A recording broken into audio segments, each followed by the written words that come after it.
I'm going to speak today about an essay by Francois Roustang called Towards a Theory of Psychosis. And I thought I'd do this because I've seen very little discussion of this text online, even though I know from speaking to clinicians, particularly analysts, that for many people this is a real foundational text in terms of thinking about psychosis and working with psychosis and working with people who are psychotic. I'll say from the outset that I don't speak with any lived experience of psychosis, and I'm uncomfortable with talking about the psychotic, partly because I personally am not, but also because I'm a therapist. And I'll warn you as well that just to add confusion to the mix, I will probably mix up my pronouns. I'll sometimes use he, less frequently perhaps I'll use she, sometimes I'll even use me to describe the experience of both the person with psychosis and the therapist.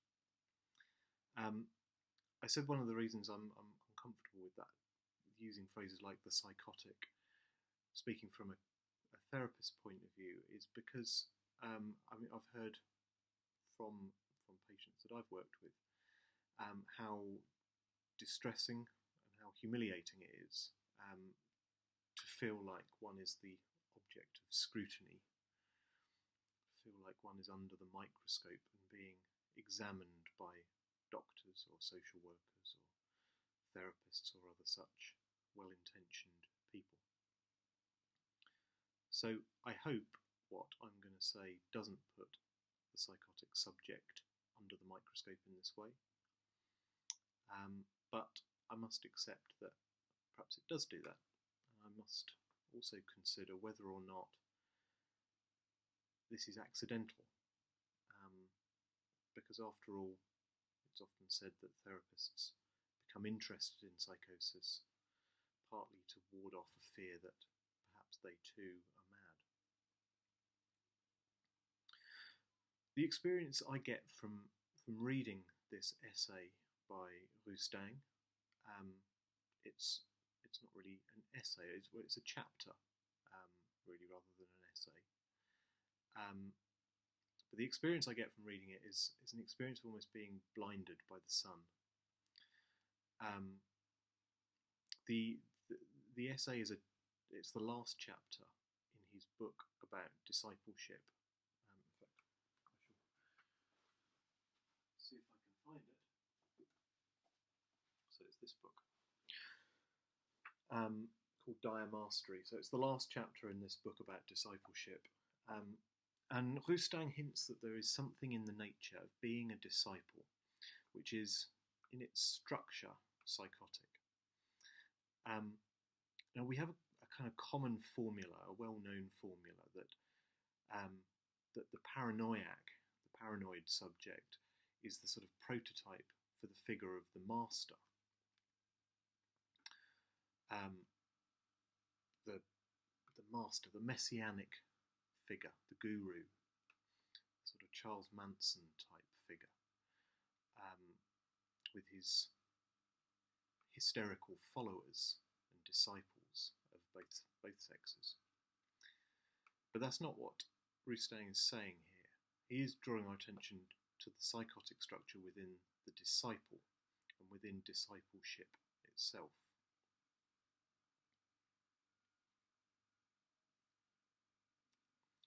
So the essay it's infused with first-person quotations, which seem to be spoken by people living with psychosis, probably in fact Roustang's patients, people that he has heard speak to him. And he begins with one of these quotations, which is that the person says, "I would not want my parents to think that I have sexual relations. That would make them age more rapidly." If we think about the neurotic knows that sexual relationships exist, but he pretends that they don't. He knows that being frank about sex and sexual relationships will upset people, upset his parents especially. And he knows it will upset them because it upsets him. Sex upsets the neurotic. He can project his own feelings onto others. And by doing that, he can set up this dialectical game of knowing and yet not knowing. But note that Roustang's subject here doesn't say, I don't want my parents to know I have sex, but rather, I don't want them to think that I have sex.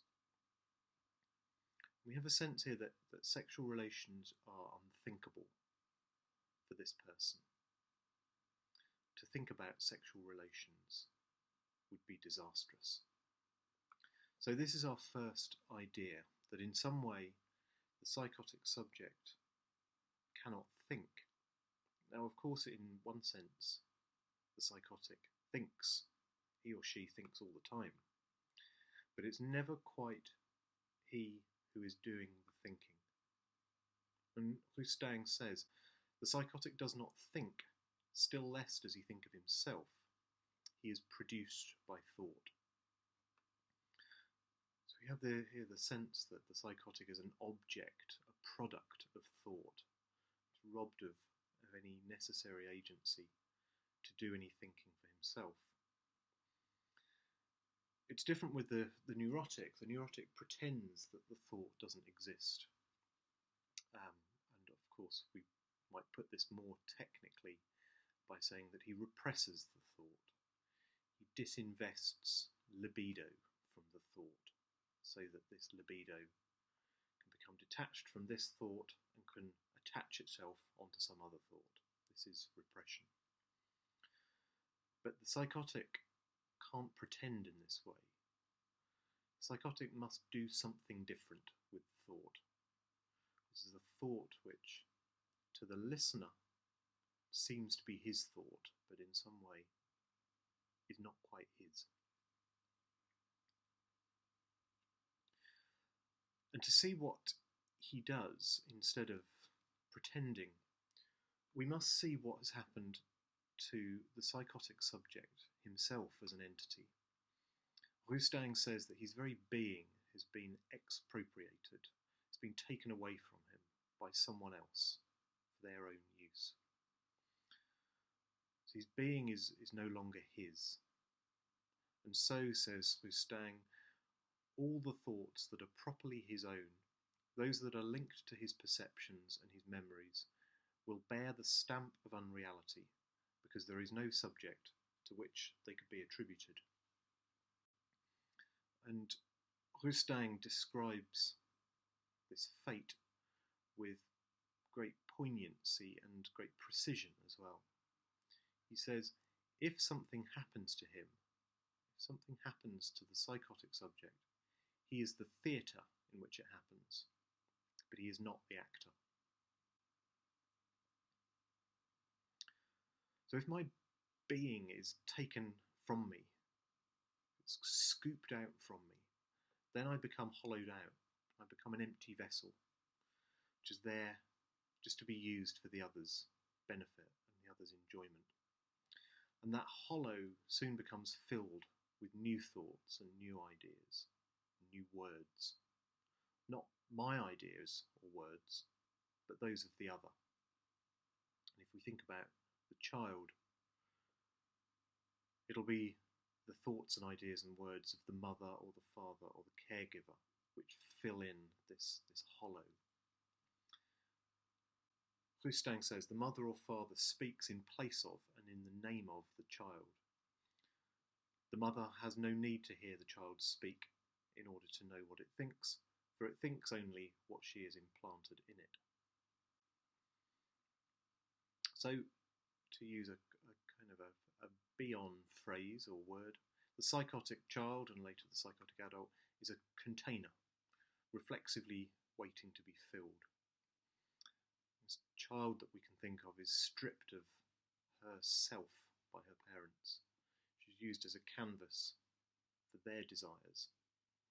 And later on, perhaps she will drift in the same way, will drift past like a plaything, from hand to hand for the enjoyment of others. That word container, we often think of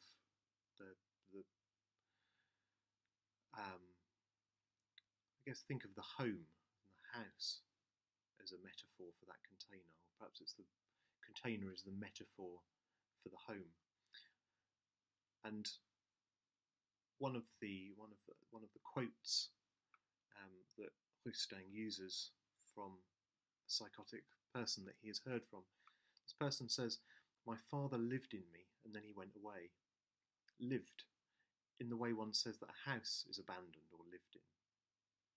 And then I was lived in by others, being with them according to their ideas of how they wanted me to be. So each thought, each desire, each idea or urge, all of these are registered and noted and logged by the psychotic, but none of them is his. And so there is no possibility of this kind of dialectic knowing and yet not knowing that we ascribe to the neurotic. There's no possibility of the opening and closing pulsation of the unconscious. No room for the sorts of exchange that we see in displacement, or these shifting positions that we see in the neurotic between the ego and the other. If we think about dreams, as a neurotic, I might have a dream which is so bizarre or mysterious that it seems to come from out of the blue. But really I know it doesn't come from out of the blue. It doesn't come from outside. I know that really it's my dream, even if I don't recognise what exactly about it is mine. Roustang writes, "The other is always the one who tries to disrupt the ego, and the ego is the one who wants to silence the other, and who succeeds in doing so. This game and this exchange are forbidden to the psychotic. The other is not me, for the good reason that the ego has been replaced by the other's thoughts." This is one way to think about the Lacanian idea of foreclosure. If we think of the neurotic subject, of course the neurotic subject is divided, but somehow those different parts are somehow reconcilable, even if we don't really see this reconciliation.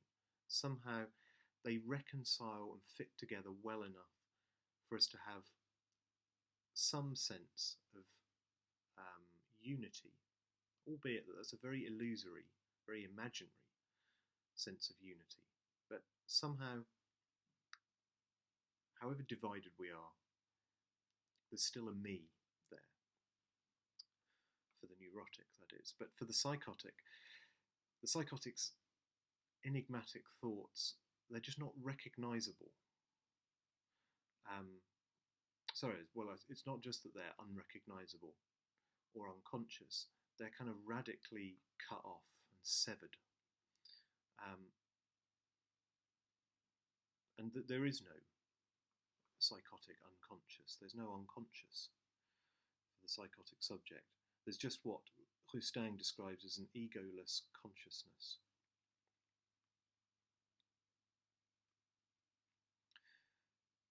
Now, if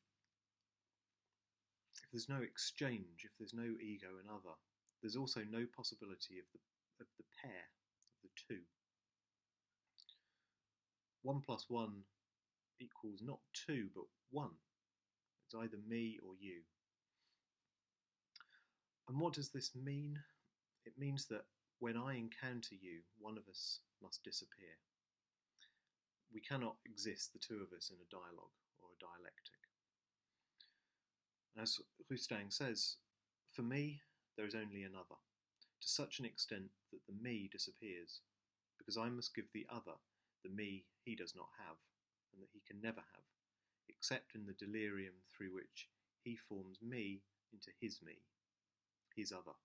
his thought and his pseudo-desire. Even the most extreme form of human exchange, one person murdering another person, is only possible in practice for the psychotic, but it's not possible in theory. Homicide, the killing of the other, will be experienced by the psychotic subject as a suicide, in the same way that we often hear that suicidal thoughts for the psychotic are about the murder of the thing within, the murder of the other, not the self. So there's no exchange, no relation between the self and other, or between the individual and the social. So we can see here that the psychotic subject is really quite radically detached and distanced from those around him. And we know that polite society has no room for the madman.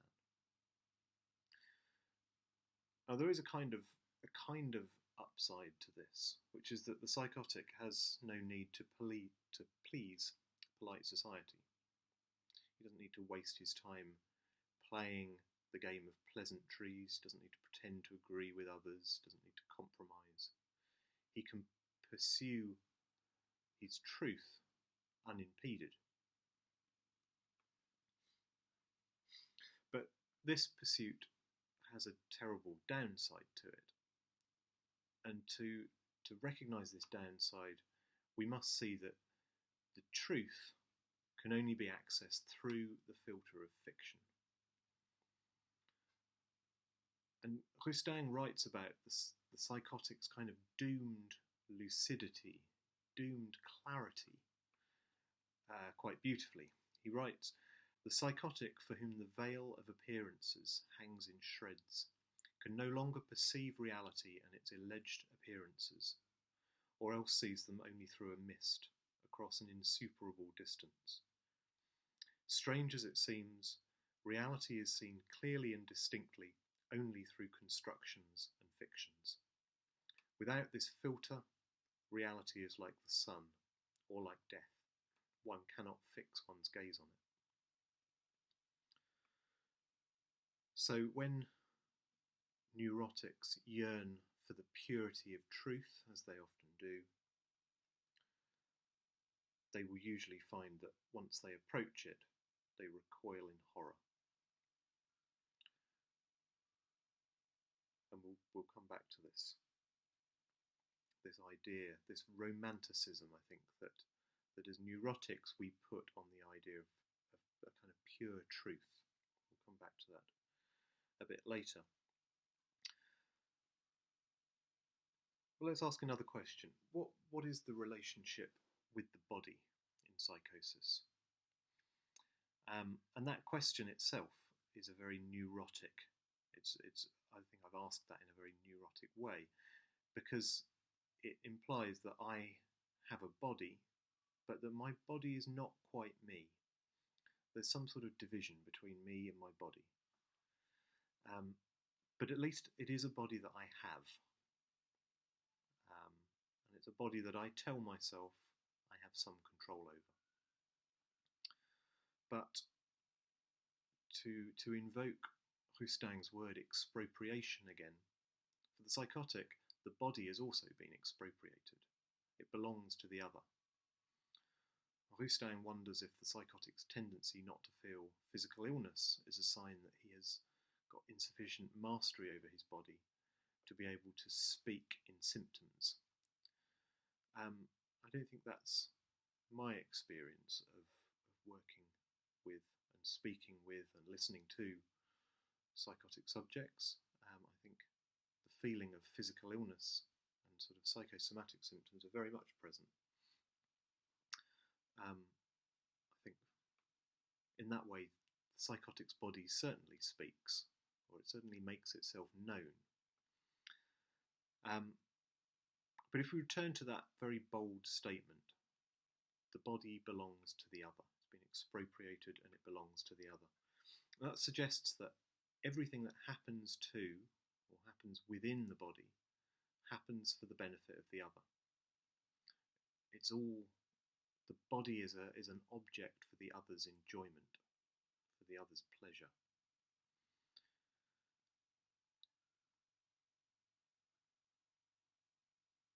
And in some sense, that must mean that the other is dependent upon the body of the psychotic.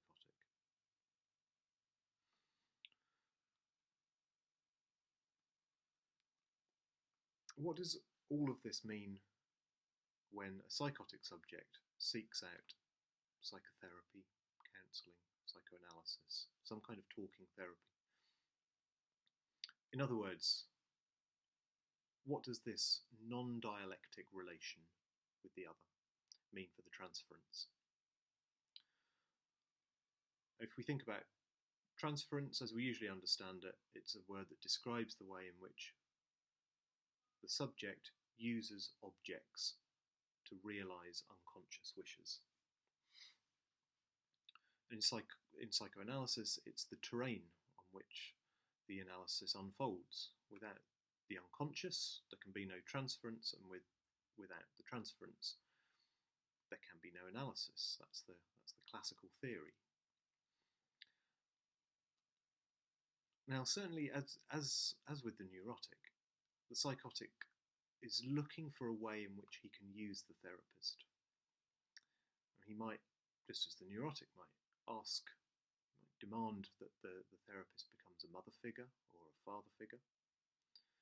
But we've already said that the mother or father occupies the body and the psyche of the psychotic entirely. So on the face of it, this would seem to be a massive, unrealisable demand on the therapist.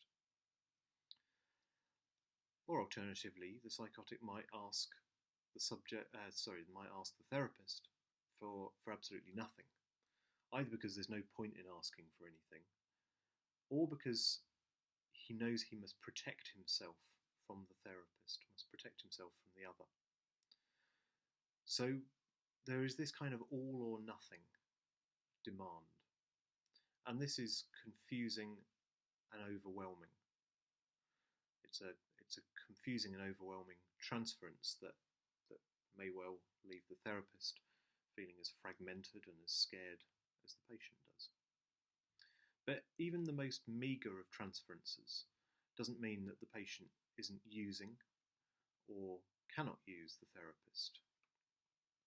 Just the therapist's presence alone, in all of its neutrality and its, you can use the word non-alignment, it may be very reassuring. And there's there is an analyst who I think is Italian, called Gaetano Benedetti. I don't know if he's Italian, actually, I'm just guessing that from the name. But he asks that the psychotherapist who enters into the psychic space of the psychotic must do so in good faith. He mustn't seek to destroy the idea or silence the voice by interpreting it or by appealing to some naive notion of a better judgment or appeal to reality. Because while the idea or the voice that is coming from the psychotic subject may not be his own, it may have been implanted there by the other, it nevertheless may be better to be inhabited by others than to be completely alone.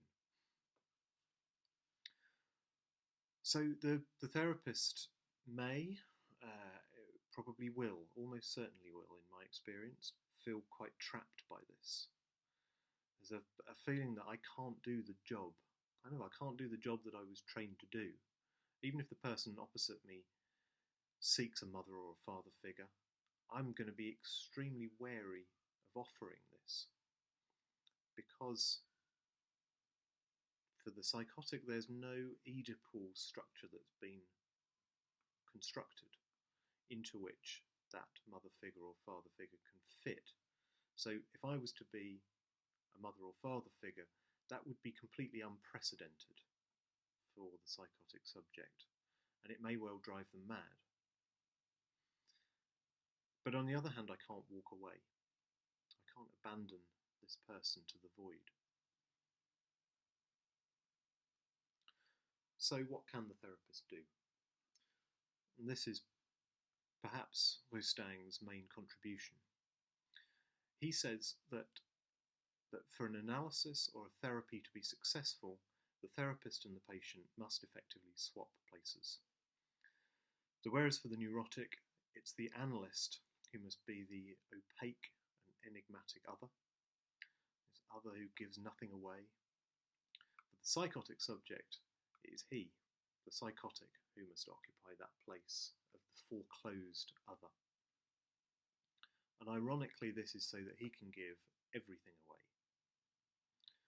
Or rather, that he can give voice to the thoughts and theories and fantasies which occupy him but which are not his own.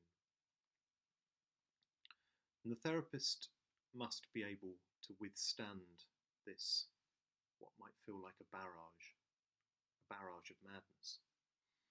The therapist must freely allow himself to be driven mad by the subject, but without actually being driven mad. He must allow himself as well to feel fear. This will be a fear that the psychotic person's ideas, strange ideas, delusions, a fear that these might strip the therapist of all of the mastery that he believes himself to have, a fear that this strangeness that he sees and hears just may drown him.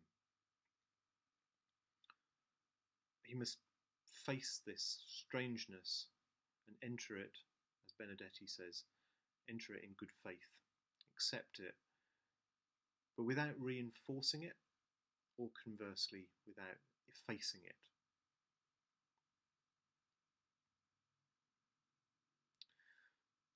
This almost goes without saying, but let's say it anyway.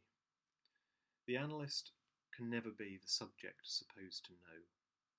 He can never be in both senses of the phrase, both senses of the word can.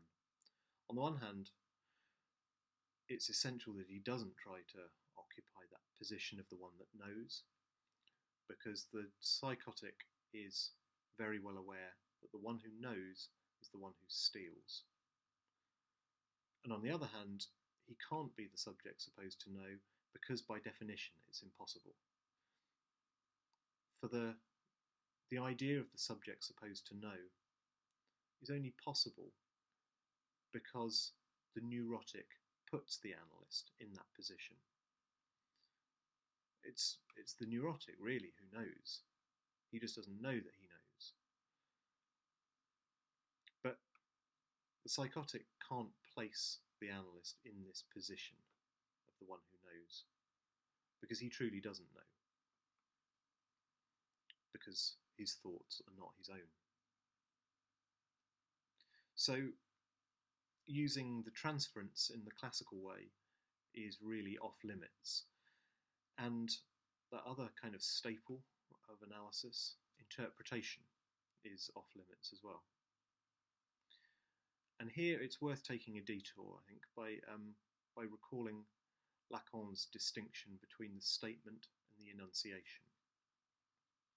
So the statement consists of we use Lacanian language, it's a chain of signifiers. And it's a chain of signifiers that are linked by grammatical units. Things like, units that, linking words like and, but, with, which are in themselves signifiers. But let's have as our kind of example statement the 4 words that are on your screen at the moment. And you can write those 4 words down on a piece of paper and hide it away, and when you find it 5 years later, it will still be the same statement. But if I speak these words, the meaning of them depends on the context in which I'm speaking.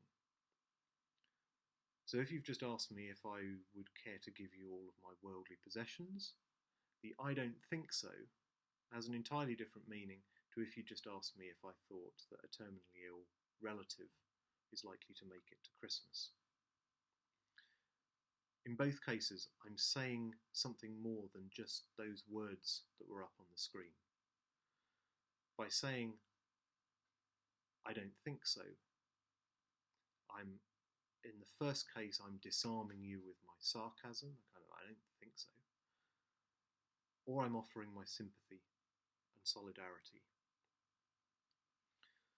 So Lacan's point here is that the act of speech inherent to the enunciation itself conveys meaning, and it's a distinct meaning from those of the words on the screen, from those of the actual statement. And in his graph of desire, Lacan distinguishes the statement, which is conscious, from the unconscious enunciation. And the effect of an interpretation is as much, probably more, to do with the enunciation as it is the statement. But clearly, if the analyst highlights a particular word by repeating it back to the patient, the effects of that, if there is an effect, doesn't circle around the dictionary definition of that word. The effect comes from something else. It comes from the act of being spoken, the act of hearing your own words from the other, the act of that, your message coming back to you in an inverted form, is the Lacanian formula for that. Or if the analyst says something cryptic, like a kind of crossword clue, he's playing with metaphor, he's playing with translation, he's playing a game. But the distinction between statement and enunciation doesn't hold for the psychotic subject. For him, statement and enunciation are one and the same thing. And so interpretation becomes a game for which the psychotic does not know the rules. He's bereft of the possibility of encryption or dialecticalizing. I don't know if that's a word, but you get the sense here. He's bereft of that capacity. And so the game of interpretation is one that may send him into infinite madness. And there's also the point that why would the analyst play such a game if not to shelter himself within his comfortable place of psychoanalysis, of linguistic games, and thereby avoiding the very ground on which the psychotic subject has very anxiously invited him.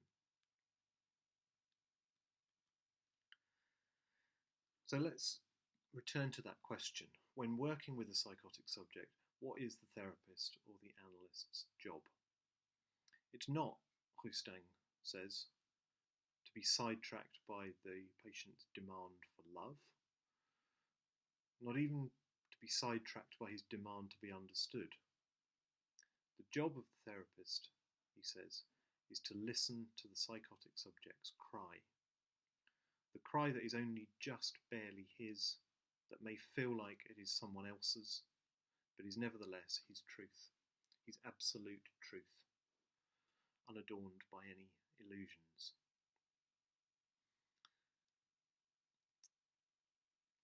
That description, absolute truth, unadorned by any illusions, kind of hints at the sentimentality with which psychosis has often been viewed over the years, this sentimental view of madness, this almost heroic view of the madman. And the idea that the psychotic is some kind of hero swatting away deceptions in order to arrive at the truth, I think is a rather sort of stupidly neurotic idea. And it's specifically neurotic because it assumes that there is a polarity between illusion and truth. And as Roustang writes, the psychotic does indeed swat away these deceptions and artifices, but he finds himself faced with nothing, with the void, not with the beautiful truth naked at last, and he's plunged into deadly anxiety. As for the therapist, he must face this anxiety as well, but he must also put his ego to one side, and he must become what Roustang describes as the possible, the one who stands before the void without attempting to throw the other into it, and without allowing anyone to throw oneself into it. And being this possible means being there sometimes, being there regularly and reliably, to be there when I say I will be there, but not to always be there. So I'm going to finish with a quotation, direct quotation from Roustang, from chapter 7, I think. Chapter 7 of this book, which is quite difficult to get hold of, but you will manage to do so if you try hard enough. I'll finish with a direct quotation because I think it's worth hearing this in full.